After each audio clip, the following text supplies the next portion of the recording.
Peter, we've had you on the show a couple times now, and you always cause a stir, which we actually really love. So thank you for coming on. But you know, you have some really fervent supporters and some pretty fervent detractors.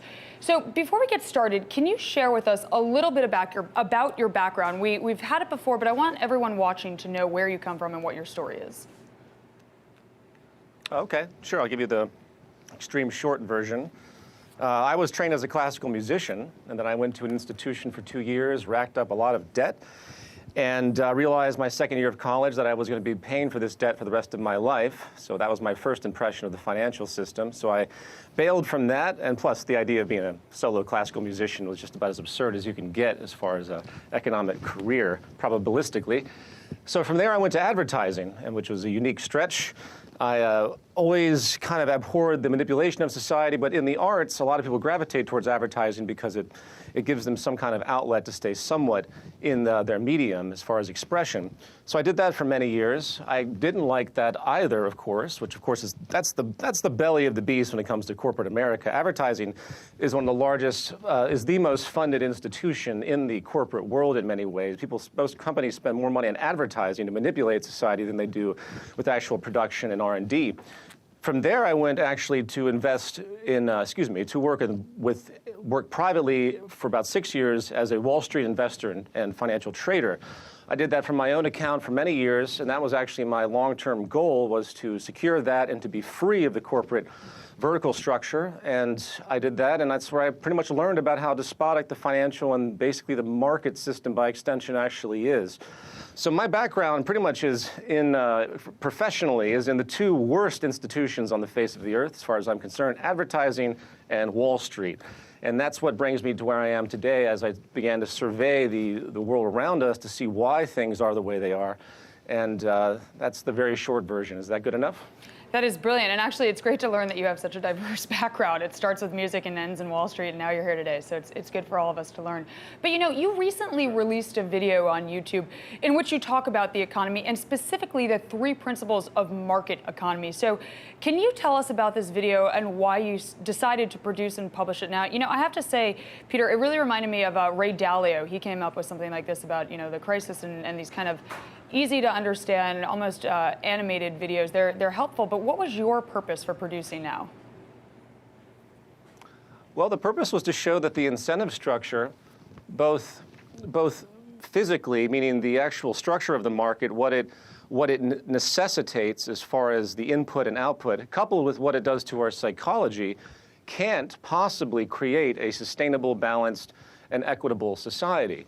So the video was broken into 3 different sections. I basically asked 3 rhetorical questions to the audience. The first has to do with the issue of ecological sustainability. As you are probably well aware, we are in the 6th great extinction. We have lost the vast majority of biodiversity on this planet. All interests by the United Nations and other collective organizations country-wise have tried to stop this, but they can't because literally no investment in their own terms is going into conservation and sustainability, which is kind of an internal joke if you think about it. Of course nothing would go into conservation. The entire economy is based on cyclical consumption and constant turnover. So when you have an economy based on people needing jobs, and you need growth, of course, to keep things going. And into the holiday season right now in the West, that's all anyone's talking about is sales forecasts. You know, no corporation in their boardroom gets together and says, you know what, we sold 4,000 units last year. Let's see if we can only sell 2,000 next year. So the entire thing is based on overt consumption. It's the new civic duty. And in that, you're never going to have a sustainable environment.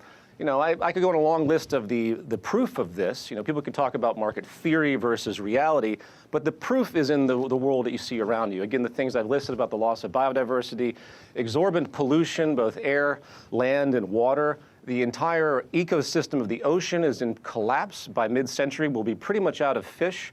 So I could go on and on about that. Point being is the first of those 3 questions was to ask, is there an incentive to conserve? Is there an incentive to be sustainable? And the answer is no. The second question had to do with technological unemployment, something that was deemed a Luddite fantasy about 40 years ago. This idea that technology has been replacing jobs, not only replacing them, but actually making jobs more productive. There's an inverse relationship today between human employment and productivity in virtually all sectors, and the more we automate with this advanced technology, the more productive and cheaper, by the way, the medium becomes, which is profound as far as our ability to free ourselves as a civilization, but is also in direct dichotomy with what the market requires, which you need people employed, obviously. You can't have a system where people are not employed. That isn't what the market's foundational premise is. So that incentive question was, is there an incentive to keep human beings employed in the wake of a circumstance where emerging technology, and again, you can ask any technical analyst in the science and technology fields about the possibility of replacing human labor. And there are numerous studies within the past 2 years that said, from MIT, that said half of all human occupations can be replaced today. And that's only going to get more and more dramatic as the service industry, which has 80% of all human employment, crashes into this new reality of AI, which is going to start replacing most of the service sector jobs, from restaurants to accounting, to even writing news articles, which has already been happening in automated means today. So that was the second incentive. Second question, Is there an incentive to actually keep human beings employed? And the answer is no. And I'll jump to the third one real fast so I don't keep babbling without our interaction.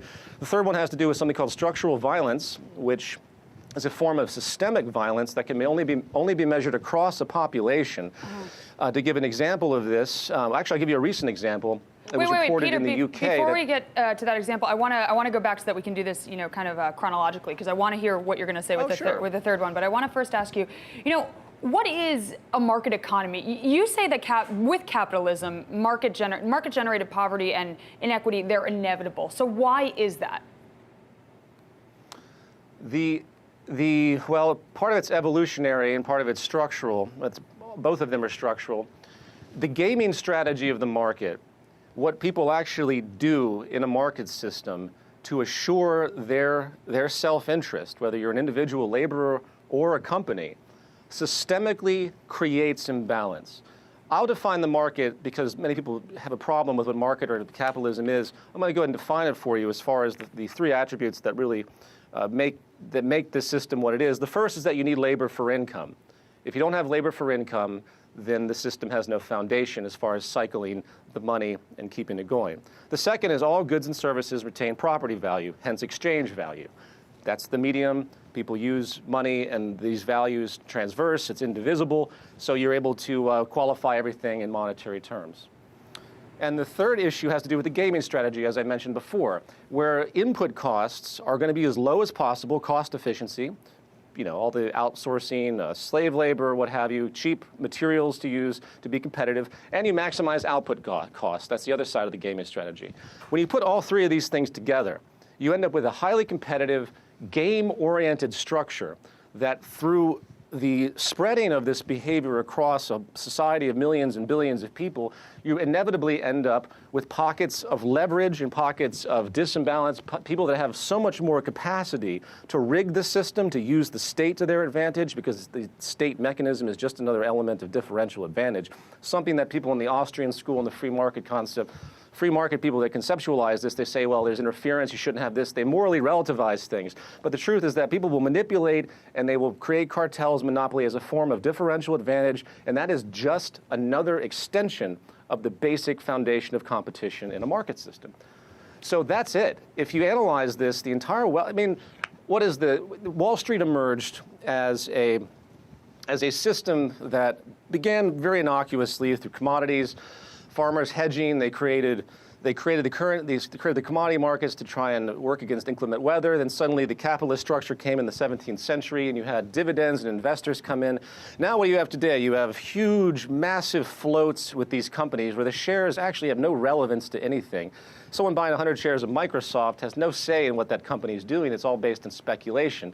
And I call this the pet rock syndrome, because you have all of these people trading things that actually have nothing to do with production or even have to do with further investment in any real sense. Right. They're not actually building out anything. It's all one big video game for gambling now. Oh. And what that means is it's the highest echelon. It's the highest echelon of what this system means, because it's the widget. It's all that matters is the widget. It doesn't matter what the widget does. That is what has happened with the evolution. And now, and to get back to your inequality question, what is the largest driver of inequality in the world today? Capital gains imbalance. This has been noted by statisticians throughout the world. Peter, so the Peter, system. I have to ask you, in your video, you talk about market paradox and the production efficiency that you say didn't exist 300 years ago. So can you explain this production efficiency and why it's important and why it didn't exist 300 years ago? I believe in the video you used an example with shoes, and you could only make 3 shoes every hour, and now you can make 30 million shoes an hour. I'm exaggerating here, but just so you get an idea of what that efficiency is. Well, your very first question you asked, I'll state the paradox as being the market has justified its existence because of scarcity, right? We are managing scarcity. But then it turns around and promotes infinite consumption because that's what drives everything.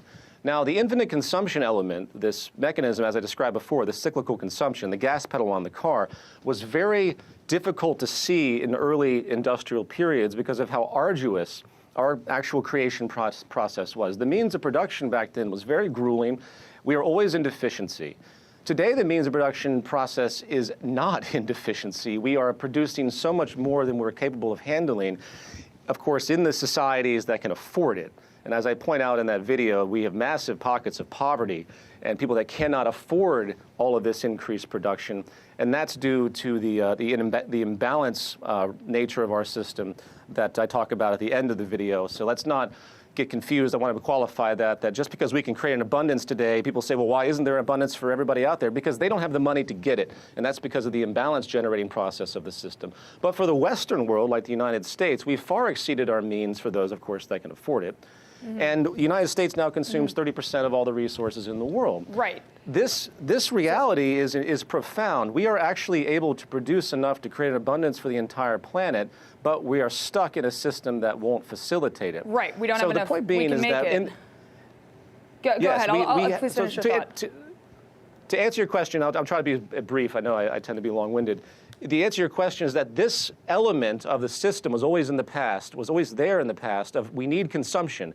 But because the means of production was so arduous, it never really came to fruition about what that meant. Today, it's actually come to fruition. Now we have this constant necessity for people to keep buying things. In the mid-20th century, Edward Bernays and a lot of social theorists and engineers came forward and they said, we need a consumption economy now. We can't have people just thinking in a utilitarian fashion, being puritanical. I mean, before World War II, consumption was 50% in America what it is today. Why is that? It's because we have the new civic duty of consuming, and that is a sad reality, and that's what's destroying the environment. So, Peter, why is the labor for income paradigm one of the defining elements of our economic system? Why is this going to lead to trouble? Well, if people don't have money to buy things, then clearly the economic system isn't going to work because the money is the fuel, as I mentioned before. So you have economic growth, and when the economic growth occurs, it's like gas pedal on a car. Things accelerate, you have growth, you have more jobs, you have more liquidity, and that is what keeps people employed and puts money in their pockets so they can spend back into the system. Now, if you have something like technological unemployment come forward where people are displaced and there's no safety net for that, you have increased unemployment or increased loss of purchasing power by extension. Therefore, they can't spend back into the system to keep that machine going. So you end up with this grinding down, this loss of economic growth and loss of labor as something like technological unemployment begins to push forward. Now, we've clearly already countered that in the United States and across the world with different social welfare programs, but those are so minor in comparison to what's in store in the future. And I'll say it this way as well, it's a socially destabilizing phenomenon. You know, in the Great Depression, there was 25% unemployment in America, and things were very rough. Everyone talked about revolution. It was a very dramatic thing that occurred, which is why Roosevelt came with all of his socialist policies, because he had no other choice. And we are on the cusp of such a phenomenon today, not only in the United States, but globally. I mean, the social unrest you see across the world is largely based in economic circumstances. Even the outcry in Ferguson, this is not just a racial issue. These are people that have been suffering because of the economic evolution from the slavery period, which has continued to structurally oppress an entire culture. And we see this type of pattern throughout the world. So long story short, if you don't have people employed, you're not going to get money to them. They can't buy back into the system. Therefore, the whole thing slows down. You need a different structure at this point in time. You need a hybrid system at a minimum to take care of those people that will be permanently underemployed or permanently underfinanced, whether they have just a little bit of labor or not. So I hope that makes sense. Peter, you bring up technology, and I'm glad you do, because I want to talk about that. And you mentioned that there's been a 98% decline in agricultural labor in the U.S. since 1870. That's technology in action. So is technology a good thing or a bad thing in our labor and income system? Well, it's a bad thing in our current model. It's a great thing for human society. I mean, we were on the cusp of one of the most dramatic revolutions in human history, where we were able to overcome the means of production and actually produce a global abundance, and do so in a highly efficient way with this term ephemeralization coined by Buckminster Fuller, where we are doing more and more and more with less and less and less. It's one of the most profound states of cultural evolution that you can ever be in, and we need to harness this rather than work against it. And unfortunately, the market economy is based on 16th century thought. Well, actually, it's based on 1,000-year-old thought, which deals with a scarcity-driven social order with the assumption that we'll never be able to overcome it, and that is now proven false. So we need to start thinking about a new type of economic structure. That's why the Zeitgeist Movement does all the work that it does, in part. So how do you keep people consuming when there are billions who still lack these basic resources? How do you keep people consuming when there are billions that lack these basic resources? Well, the first goal is to stop the mechanisms that restrict people from not obtaining the necessary life requirements, those that are literally not getting their needs met, the person that dies every 3 seconds unnecessarily on this planet due to such structural violence. And the way you do that is you, once again, remove the gaming mechanism that is generating this behavior. You have to look at it, the system structure. That the great evolution of human society is that we've gone from this kind of narrow categorical form of thinking where we look person to person, we see situation to situation in a very, very 5-sense reality. And when science and mathematics and all of these things came forward where we can do statistical analysis and look at things in a systems theory approach, we began to realize there's a much bigger picture that happens with these seemingly innocuous acts of trade, speaking of the economy. When you spread this thing out, as I said before, you get a very despairing and detached and imbalanced type of outcome over the course of time, as I expressed before. So we have to, the only way you're going to get people in a systems context, meaning that if the system supports actually benefiting world society, you're only going to be able to do that if you change the way the system actually functions. And that's, again, a conversation that I don't think we have time for to go into the natural law resource-based economy stuff that, again, I promote as part of the Zeitgeist Movement. But you have to have a system change. That's really all I can say about it right now. It's not going to happen within the market system. You hear people at Davos conventions and the Bill Gates and the Bonos of the world, they say, oh, we just need to get more markets over in the third world. What they forget is that the only reason the third world is in the deprivation that they're in is because of the market. But it's a longer-term process that has generated this. Globalization is nothing but colonialism in disguise in the world today. And that's just the nature of it. So what do we do about resource depletion? I mean, how much of what you talk about is predicated on the sense that natural resources are limited in supply, and so a consumption-based economic model reaches its natural limitations? You maximize scientific efficiency. If you take a systems context, once again, and you don't look at, say, one particular resource as the end-all, such as we look with oil, and you begin to look at all the possible renewable energies, for example, and you put them together and you create a network systems view, you begin to see, for example, in the case of energy, we have one of the most grandiose abundances of natural renewable energies. We have so many different facets that we can utilize without the necessity for nuclear or oil that it's ridiculous that we're not actually utilizing this. But what keeps things like that, I'll continue that example, at bay is because you have established profit-seeking institutions that want to maintain their market share. So it's like molasses to get these things to change, get these institutions to change, because they're supporting not only the economy in the case of oil, but they're actually, as a whole, meaning the national economy, it's actually supporting millions of other jobs, hundreds of millions of jobs underneath. So the move to such renewable mechanisms is deeply hindered by all of this pressure to keep things the same, because obviously such a transition will create instability. point being is that when we apply technical efficiency, when we do this more with less concept, we will establish a completely different use of resources in a systems worldview where we take as much into account as possible, which will dramatically drop how many resources we use. The best example is communications. We started off with arduous copper wire. God knows how long it took for us to put all this stuff across the planet, the deaths, the amount of fuel utilized to get it there. And now we have cell phones and little satellites that float around in orbit that can do the exact same thing. Much more powerful, smaller containment, much less resources to put these things together. And that's the new phenomenon. It's called dematerialization. And another great example of this has to do with the move from the move from hardware to software. Your cell phone will eventually have medical elements on it where you can actually measure your own medical things, almost eliminating most of your checkup needs for a normal doctor. We have a dramatic move to things that to the removal of materials, the removal of material attributes of given goods and services, moving into things like software. Another great example. I could go on, but I hope you get the point of what I'm saying. Yes. And Peter, you know, the business world, it's beginning to recognize the threat that industrialization poses to society. You know, in fact, at the recent G20 summit in Australia, the US and the EU led the push to have climate change discussed at the meeting and for G20 members to back contributions to the Green Climate Fund, which aims to help poorer countries cut their emissions and prepare for the impact of climate change. So isn't this a sign that the global business community is taking climate change seriously? Maybe not fast enough, but they are acknowledging it. Yes, within the confines of what they're capable of rationalizing. I can't help but look at it cynically. To have business leaders talk about how to adapt to something like climate change and all of the ecological problems on hand is like having slave owners get together to talk about how to improve the welfare of their slaves. In other words, the system is the problem. It's not that we can alter business. Business is the problem.